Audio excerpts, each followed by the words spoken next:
부르셔서 오늘도 왕이신 하나님 앞에 예배하게 하신 그 하나님께 영과 진리로 예배하는 우리 모두 가운데 오늘도 예배를 통해 주시는 크신 은혜와 축복이 함께 하시기를 주님의 이름으로 축복합니다. 환하게 웃으면서 일주일 만에 뵙습니다. 한번 인사하겠습니다. 잠 잘 오셨습니다. 주님의 이름으로 환영합니다.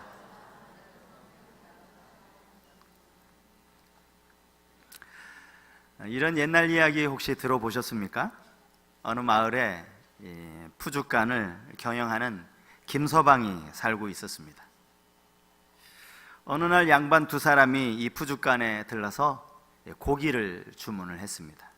그 중에 첫 번째 사람이 이렇게 말했습니다.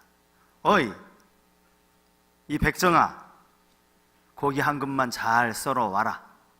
양반이 먹을 거니까 큼직하게 좋은 놈으로 한 근 잘 썰어 오너라.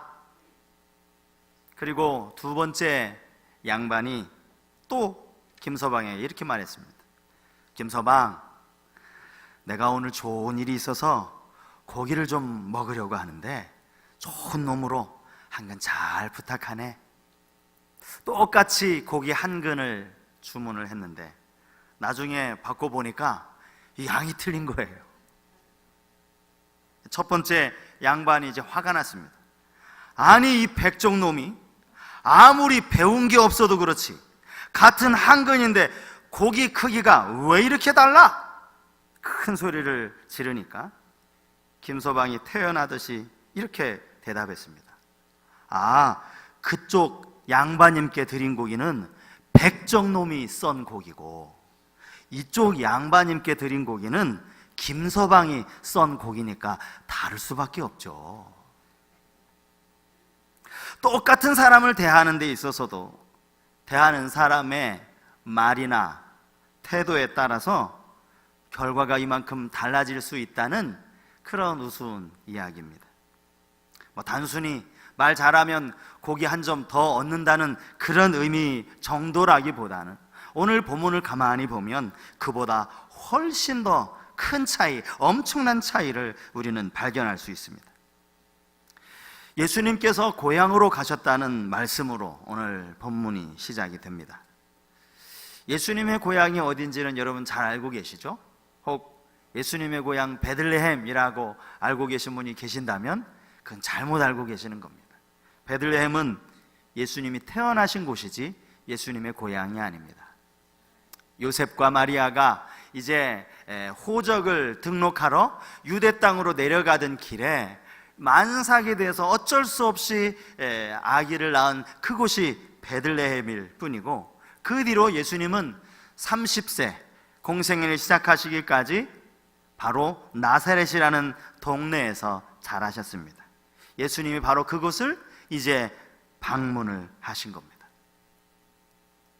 누가복음을 보면 여기에도 예수님이 나사렛을 방문하신 내용이 기록이 되어져 있습니다. 누가복음 4장 16절 말씀인데요, 예수께서 그 자라나신 곳 나사렛에 이르사 안식일에 늘 하시던 대로 회당에 들어가사 성경을 읽으려고 서심해.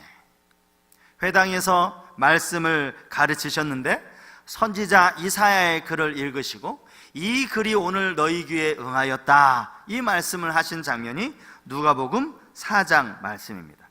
그때 나사렛 사람들의 반응이 무엇이었습니까? 4장 22절 말씀입니다. 그들이 다 그를 증언하고 그 입으로 나오는 바 은혜로운 말을 놀랍게 여겨 이르되 이 사람이 요셉의 아들이 아니냐.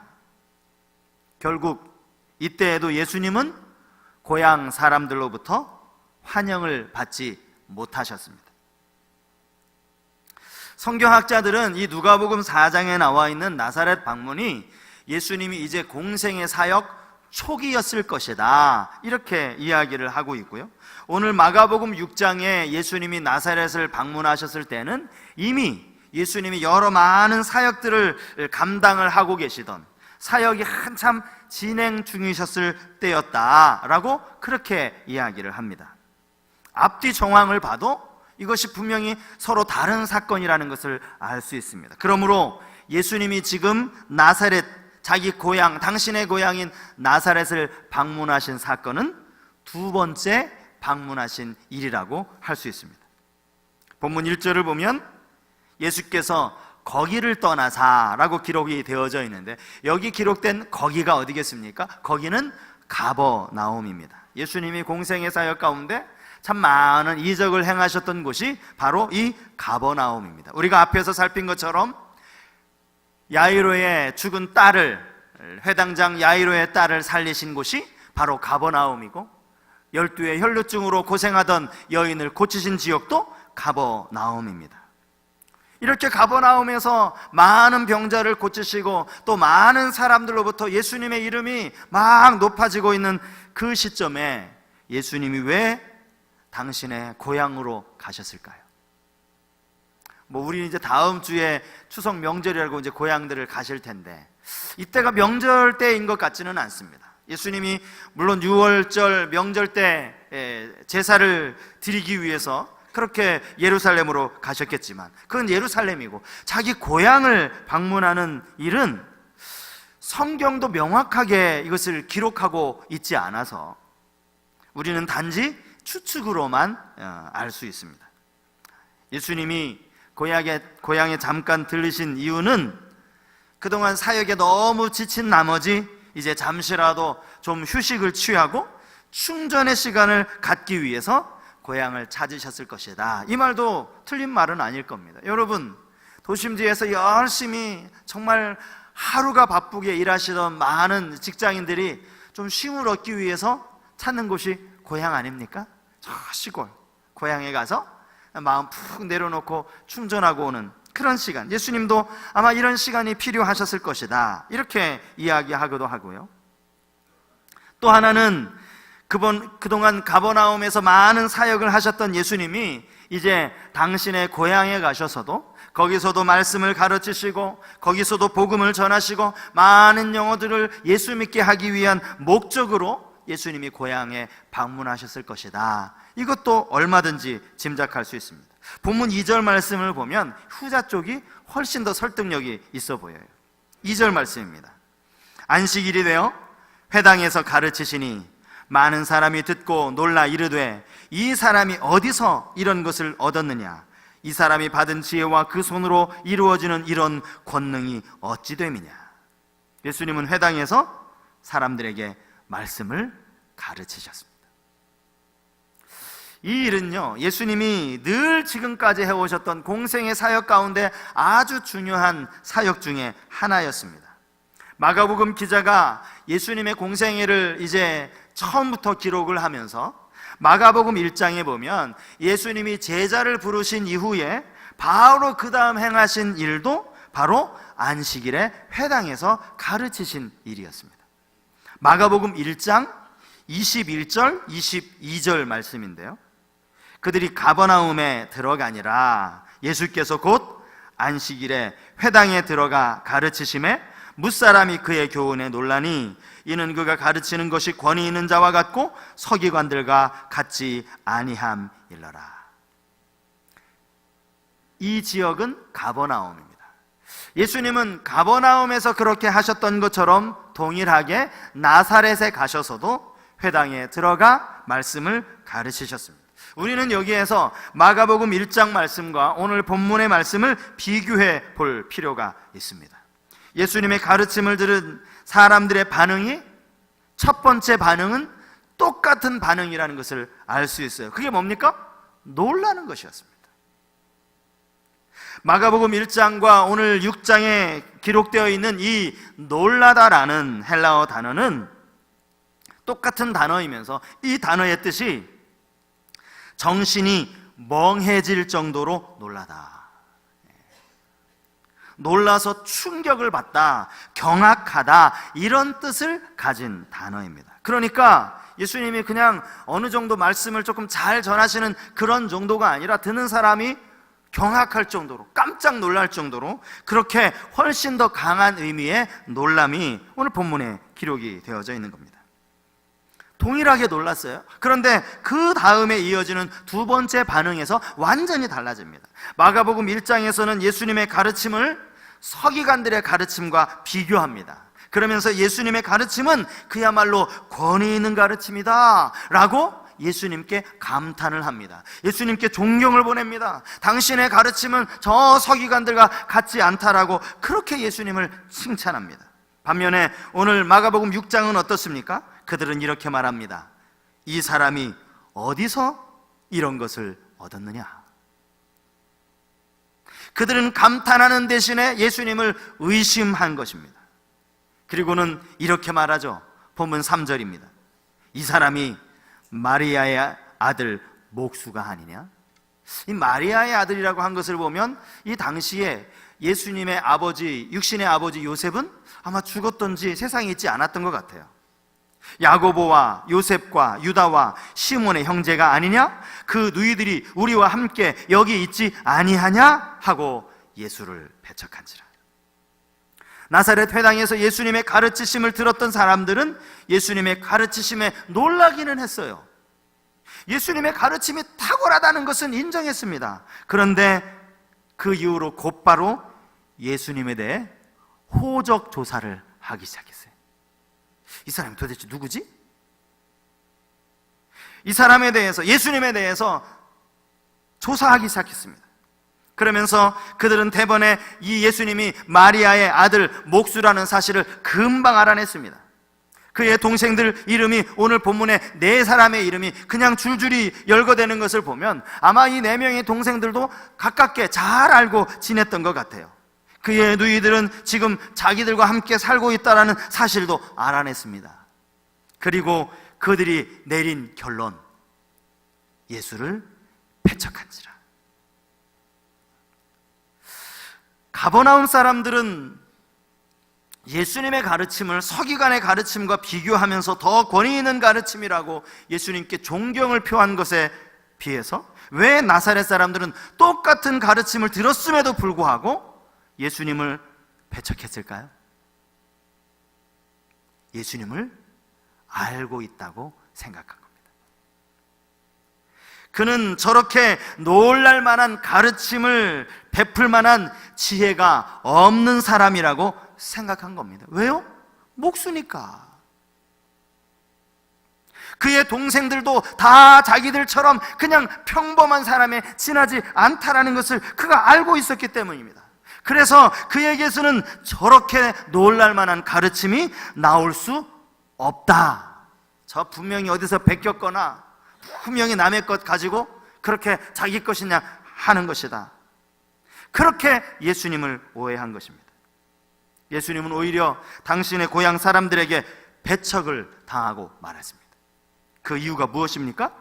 예수님을 알고 있다고 생각한 겁니다. 예수님은 그런 존재가 아니라고 생각하는 겁니다. 나 예수 누군가 알아? 그저 그만한 존재가 아니야 라고 그렇게 생각한 겁니다. 예수님의 말씀이 권위가 없어서가 아닙니다. 예수님이 가르치시는 지혜가 가버나움과는 다르게 나사렛에서는 서기관들보다 조금 못해서가 아닙니다. 똑같이 예수님은 권위 있는 가르침으로 말씀을 가르치셨지만 내가 아는 예수 그런 사람 아니야. 내가 예수 잘 알아. 예수에게는 저런 능력이 없어 라고 편견과 선입견으로 예수님을 배척한 것입니다. 익숙함에 속아 소중함을 잃지 말자. 여러분 이 말 한번 들어보셨을 텐데요. 생떼쥐 페리의 어린 왕자에 나오는 말입니다. 하지만 우리는 일상생활 속에서 정말로 잊지 말아야 할 중요한 교훈을 이 한 문장에서 찾아볼 수 있어요.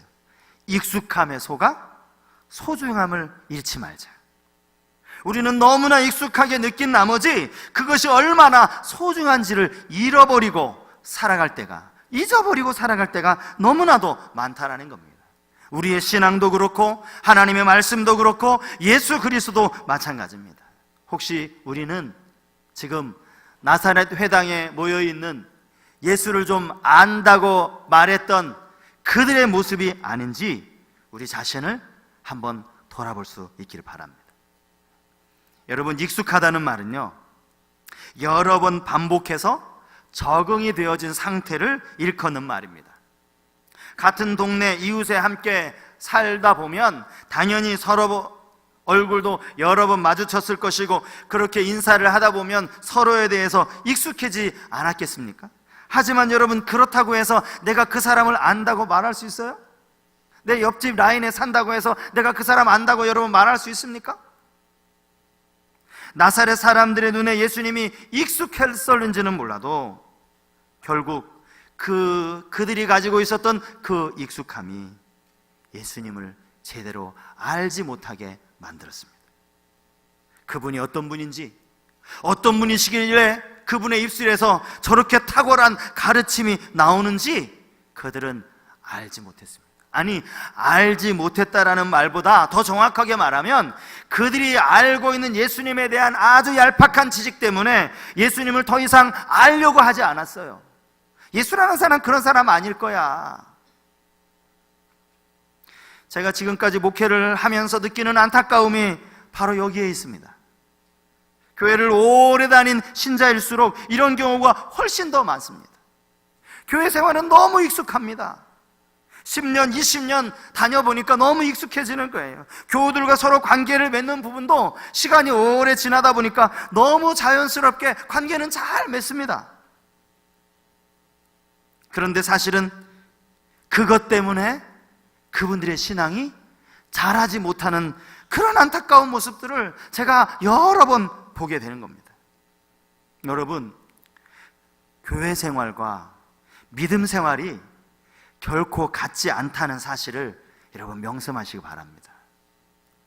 교회 생활과 믿음 생활을 같다고 보시면 안 돼요. 아니, 더 심각한 말씀을 드릴까요? 믿음이 자라지 않는 상태에서도 교회 생활은 얼마든지 잘할 수 있다는 거예요. 이게 더 심각합니다. 교회 생활은 잘하는데 여전히 믿음은 그 자리에 머물러 있을 수 있다라는 거예요. 여러분 지금 교회 생활을 하고 계십니까? 믿음 생활을 하고 계십니까? 예수 그리스도를 더 깊이 알아가는 그런 은혜가 있기를 주님의 이름으로 축복합니다. 참, 그런 면에서 익숙함이 얼마나 무서운지 몰라요. 아니, 말씀을 준비하는 설교자 입장에서도요, 익숙함이 진짜 이걸 벗어나기가 쉽지 않더라고요. 설교를 준비하려고 본문을 딱 펴서 읽으면 이미 이게 제가 오래전에 이미 설교를 통해서 들었던 말씀, 이미 알고 있던 말씀, 그 말씀에 딱 매여서 더 깊이 있게 말씀을 보지 못하게 만드는 거예요. 말씀이 너무 익숙하니까 이 구절 이거 뻔한 결론 아닌가? 이거 이렇게 해서 설교 내가 10번도 더 들었는데. 그러니까 이미 본문을 본과 동시에 그냥 말씀의 그 익숙함에 매여지는 거예요. 여러분, 그러지 않기를 위해서는 우리가 무던히로 애를 써야 됩니다. 제가 오늘 말씀을 준비하면서 정말 우리 성석의 우리 모든 성도님들이 정말 믿음이 자랐으면 좋겠다. 교회 생활 잘하는 것도 중요하지만 믿음이 잘 자랐으면 좋겠다. 그런 마음을 가지고 제가 꼭 2가지를 당부드리고 싶어요. 첫 번째가 뭔가 하면 소그룹에 들어가셔야 됩니다. 여러분, 소그룹. 신앙생활이 우선적으로는 당연히 하나님과 나와의 관계죠. 내가 하나님은 잘 믿고 하나님께 예배 잘 드리고 하나님을 잘 섬기는 것, 이것이 중요하지만 여러분, 그게 신앙생활의 전부가 결코 아닙니다. 여러분, 예배 잘 드린다고 신앙생활 잘한다고 생각하지 마세요. 같이 믿음의 공동체 안에서 서로 말씀을 나누고 삶을 나누고, 이것이 균형 잡힌 신앙생활입니다. 소그룹에 참석하는 것은 물론이거니와 그 소그룹 안에서 삶을 나누셔야 돼요. 믿음 생활을 해보니까 참 이런 어려움이 있더라, 믿음을 지키기가 참 직장 생활하면서 이런 고충이 있더라, 이걸 나누셔야 돼요. 다 같은 입장, 같은 처지에 있는 사람들끼리 서로 나누셔야 된다는 거예요. 제가 이게 작년에 들은 이야기예요. 우리 교회에서 이제 몇 분, 전도폭발, 우리 교회 자체적으로 전도폭발을 하기 위해서는 이 가까운 인근 교회에서 우리가 위탁교육을 받아야 된다. 그래서 1년 반 동안 이번 1학기까지 위탁교육을 받았습니다. 저희 집사람도 전도폭발 훈련을 좀 받고 싶어 해서 같이 장로님하고 집사님하고 몇 분하고 같이 가서 훈련을 받았는데, 이 전도폭발을 하면 그 안에 이렇게 소그룹 모임이 있어요. 다 같이 모여서 또 강의도 듣고 하지만 이제 소그룹 모임을 하는데, 그 소그룹 모임 안에 30대 한 중반 내지는 후반에 젊은 남자분이 자기 소그룹 안에 들어온 거예요. 저희 집사람 소그룹 안에. 일반, 분명히 직장 생활하는 사람은 아닌 거 아닙니까? 목요일 오전 훈련인데 그 시간에 이렇게 나와 있으니까, 그것도 젊은 사람이 뭐 퇴직을 한 것도 아닌데 저 사람 뭐 하는 사람인지 좀 궁금했는데요. 이제 같은 조원끼리 서로 자기를 소개하고 간증하는 시간이 있어서 그것을 알게 된 겁니다. 이분이 직업이요, 골프 선수랍니다. 그러다 보니까 저녁보다는 낮이 오히려 모임을 가지시기가 편한 거예요. 그래서 이제 목요일 오전에 이제 전투폭발을 들어왔는데, 알고 봤더니 이분이 초신자래요. 아니 어떻게 초신자가 이 무섭다는 전투폭발에 들어왔나. 그분 이야기가 이겁니다. 자기 간증을 해주시는 거예요. 자기가 지금은 이제 골프를 치고 있지만 예전에는 이런저런 사업들을 많이 했었다고 합니다. 뭐 이제 양쪽 결혼을 해서 아직 아기가 없는 젊은 부부니까요.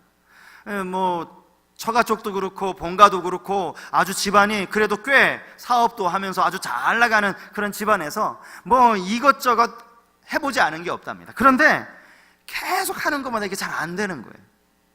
사업이 부도가 되고 돈만 까먹고, 게다가 젊은 아내는 뭔가 병이 생겨가지고 막 또 병원에 입원해야 하는 그런 안타까운 일이 이분에게 생긴 겁니다. 교회 등록은 했지만 신앙이 없어가지고 이것을 신앙으로 이겨낼 힘이 없으니까 버티다 이분이, 여러분 무슨 생각했겠습니까? 신앙 없는 사람이 이런 모두 앞뒤 좌우가 다 막히면 무슨 생각하겠어요? 이렇게 인생 끝내자, 그런 생각을 한 겁니다. 아파트 옥상에 올라가서 그냥 나 한 사람 이렇게 죽으면 속 시원할 것 같다, 이런 생각까지 스스로 품었다는 거야. 아니, 마음으로 품은 정도가 아니라 실제로 아파트 옥상에 올라갔었대요. 그런데 그때 전화가 한 통 온 거예요. 010 이렇게 이제 휴대폰으로 온 전화여서 누군가 싶어서 전화를 받았더니요, 그 전화를 한 사람이 자기 소그룹의 리더, 우리로 치면 이제 구역장이고 그 교회로 치면 이제 다락방의 순장인데, 순장이 전화를 한 거예요. 다락방은 연결이 되었었던 모양이죠. 아, 안녕하시냐고, 제가 아무개 다락방 순장 아무개 집사라고, 우리 형제님 한번 얼굴 뵙고 싶어가지고 이렇게 전화했다고. 딱 그 타이밍에 전화한 거예요. 그래서 그분을 만났답니다.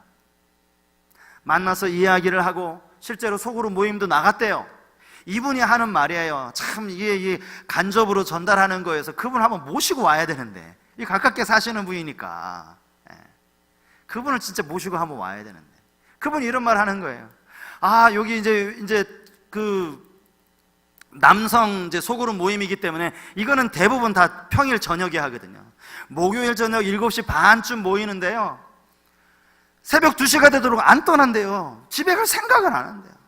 막 자기 이야기 들어주면 같이 공감해주고 얼마나 힘들겠냐고, 나도 그런 때가 있었다고. 거기 모인 사람들이, 이 사람이 30대 중후반이니까 뭐 거기 나머지 사람들은 다 40대 50대 이미 벌써 나이가 웬만큼 든 다 형님들 아닙니까? 다 들어주고 위로해주고 격려해주고. 이분이 왜 전폭에 들어왔느냐? 내가 받은 은혜가 너무 커서 이 은혜를 누군가에게 좀 알려야 되겠는데, 알리자니 내가 복음을 알아야지. 교회 다녀보니까 좋더라, 이 말밖에 할 수가 없는 거 아닙니까? 그래서 복음을 좀 알아보려고 자기가 복음에 대해서 배울 수 있는 곳이 전도폭발이라서 왔다는 거예요, 초신자가. 여러분 안 믿기시죠? 이게 지금 저기 어디 CBS, 저기 CTS TV에 나온 이야기처럼 들리십니까? 요 가까운 데 사시는 분이에요. 소그룹 모임을 통해서 우리의 신앙이 자랄 수 있다는 거예요. 물론 소그룹에 참석만 해서는 안 되겠죠. 거기서 자기의 삶을 오픈하고, 이게 남자들은 쉽지 않을 거예요. 처음부터 그게 안 될 겁니다. 그러나 마음을 나누고 서로 모임을 자주 하다 보면 어려움도 이야기하고, 이분은 뭐 자살 직전까지 갔으니까 얼마나 그걸 다 이야기하면 같이 공감해 주고요. 그러면서 그의 신앙이 자랄 수 있다는 거예요. 여러분, 소그룹 모임 제발 열심히 좀 하십시오. 지금 잘 안 모이고 우리 너무 바빠요. 너무 바빠. 뭐가 그렇게 바쁜지 시간을 내서 그 시간에 좀 같이 모여서 서로 교제하고 하면 참 좋은데 말이죠. 너무 바빠요. 여러분, 소그룹을 통해서 우리의 믿음이 자랄 수 있다는 사실을 여러분 꼭 기억하셨으면 좋겠습니다. 이건 제가 앞에 사역했던 교회에 뭐 이런 증거 제가 말하자면 이것만 2시간 전 혼자 이야기할 수 있어요. 이름까지 대가면서 제가 다 이야기할 수 있습니다. 두 번째는요, 성경을 공부하셔야 됩니다. 성경을. 혼자서 성경을 공부하시는 것도 좋아요. 뭐 성경을 요즘 큐티 하시니까 또 큐티를 열심히 하신다든지 좋은 성경 공부 교재를 가지고 혼자 공부를 하시는 것도 좋습니다. 이게 좀 어렵다, 안 된다 하시는 분들, 여러분 교회에서 오시면 됩니다. 교회에서 참여하시면 돼요. 교육자들이 아주 상세하게 잘 가르쳐 드릴 테니까 여러분 와서 그냥 듣기만 하세요. 그렇구나, 그리고 배워가세요. 성경을 아는 게 여러분은 얼마나 중요한지 몰라요. 여러분 교회 오래 다녔다고 성경 많이 아십니까? 이게 우리의 함정이라니까요. 익숙함의 함정이라니까요. 예수님에 대해서 조금 익숙하다고 그렇게 느끼시는 분들이 늘상적으로 하는 말이 있어요. 집사님 성경 공부 좀 하시죠? 아유, 그거 다 해봤어요. 우리 교회에서도 했고요, 이전 교회에서도 했어요. 그거 다 해봤어요. 다 해봤다는 거예요. 대충 어떤 것인지 안다는 거예요. 이제 더 이상 성경 공부 안 해도 된다는 그런 의도로 이야기를 하시는 거예요. 과연 그런가요, 여러분? 저는 말씀을 준비할 때마다 여기 어떻게 이런 구절이 있는지 정말 또 새롭게 느껴지는데, 여러분 그렇게 성경을 잘 알고 계십니까? 우리의 믿음이 자라는 것이 주의 말씀은 내 발의 등이요 내 길의 빛이니이다. 여러분 다 암송도 하고 계시는데 정말 성경을 여러분 열심히 공부하고 계시냐고요. 예수님을 조금 안다고 생각했던 사람들, 그들이 예수님을 배척한 결과가 오늘 본문 5절에 나옵니다. 거기서는 아무런 권능도 일어나지 않았다, 그렇게 말씀하고 있습니다. 나사렛 사람들에게 특별히 어떤 문제가 있어서 예수님이 권능을 행하실 필요가 없었다는 그런 이야기가 아닙니다. 그들이 평안하게 살아서 그들 가운데는 뭐 육신의 고통을 당하는 사람이 없어서, 그들 가운데는 마음에 어떤 힘든 일이 있는 사람이 없어서 예수님이 권능을 베푸실 필요가 없었다는 이야기가 아닙니다. 그들에게도 역시 육신의 약함이 있었고 경제적인 어려움이 있었고 많은 아픔이 있었음에도 불구하고 그 어떤 권능도 일어나지 않았다는 거예요. 여기 권능도 행하실 수 없었다라는 말이 마치 예수님이 그만한 능력이 사라지셔가지고 그렇게 행할 수 없었던 것처럼 오해하기가 쉬운데요, 똑같은 병행 구절이라고 할 수 있는 마태복음 13장 58절은 이렇게 기록합니다. 그들이 믿지 않음으로 말미암아 거기서 많은 권능을 행하지 아니하시니라. 행하지 않으신 거예요. 예수님이 뭐 나사렛이라고 당신의 권능이 거기서 나타나지 못하라는 법이 뭐가 있습니까? 행하지 않으셨다라는 그 의미는 그 사람들의 그 불신앙으로 인해서 예수님이 이 땅에는, 이 사람들에게는 권능을 행하지 않기로 결심하셨다는 그런 의미의 말씀입니다. 예수님이 혈루병 여인을 고치실 때 뭐라고 말씀하며 고치셨습니까? 내 믿음이 너를 낫게 한 거다. 주님이 믿음이 그렇게 중요하게 여기셨기 때문에 믿음 없는 이들을 향하여서 어떠한 권능도 행하고 싶지 않으셨던 거예요. 예수님은 사람들의 믿지 않음을 이상하게 여기셨다라고 말합니다. 전혀 예상하지 못하셨던 일이 예수님께도 일어난 거예요. 이 사람들이 왜 믿지 않지? 결국 예수님은 당신의 고향을 떠나셨습니다. 오늘 6절이 그것을 말합니다. 6절, 이에 모든 촌에 두루 다니며 가르치시더라. 모든 촌에 두루 다니셨다는 말이 뭐예요? 고향을 떠나셨다라는 그 말입니다. 고향은 떠나셨지만 예수님의 사역은 계속 되더라는 그 이야기입니다. 차라리 이들이 예수님을 몰랐더라면, 예수님이 누구신지 전혀 몰랐더라면, 그래서 어떠한 편견과 선입견도 없이 예수님의 말씀을 들었더라면 과연 이렇게까지 되었을까? 여러분, 그런 의미에서 우리 예수님 조금 아는 것 가지고 여러분 예수님 안다고 그렇게 말씀하시면 안 돼요. 예수님을 알아도 더 알기 위해서 정말 초신자와 같은 마음으로 예수님을 알아가기 위해서 애쓰시기를 바랍니다. 은혜를 사모하실 수 있기를 바랍니다. 하나님의 말씀을 사모할 때 주님을 머리로만 아는 것이 아니라 주님을 깊이 만나는 은혜, 주님을 깊이 만나는 은혜만이 아니라 주님께 내 인생을 맡겨드리는, 주님과 함께 동행하는 우리 모든 성도님들이 다 되실 수 있기를 주님의 이름으로 축복합니다.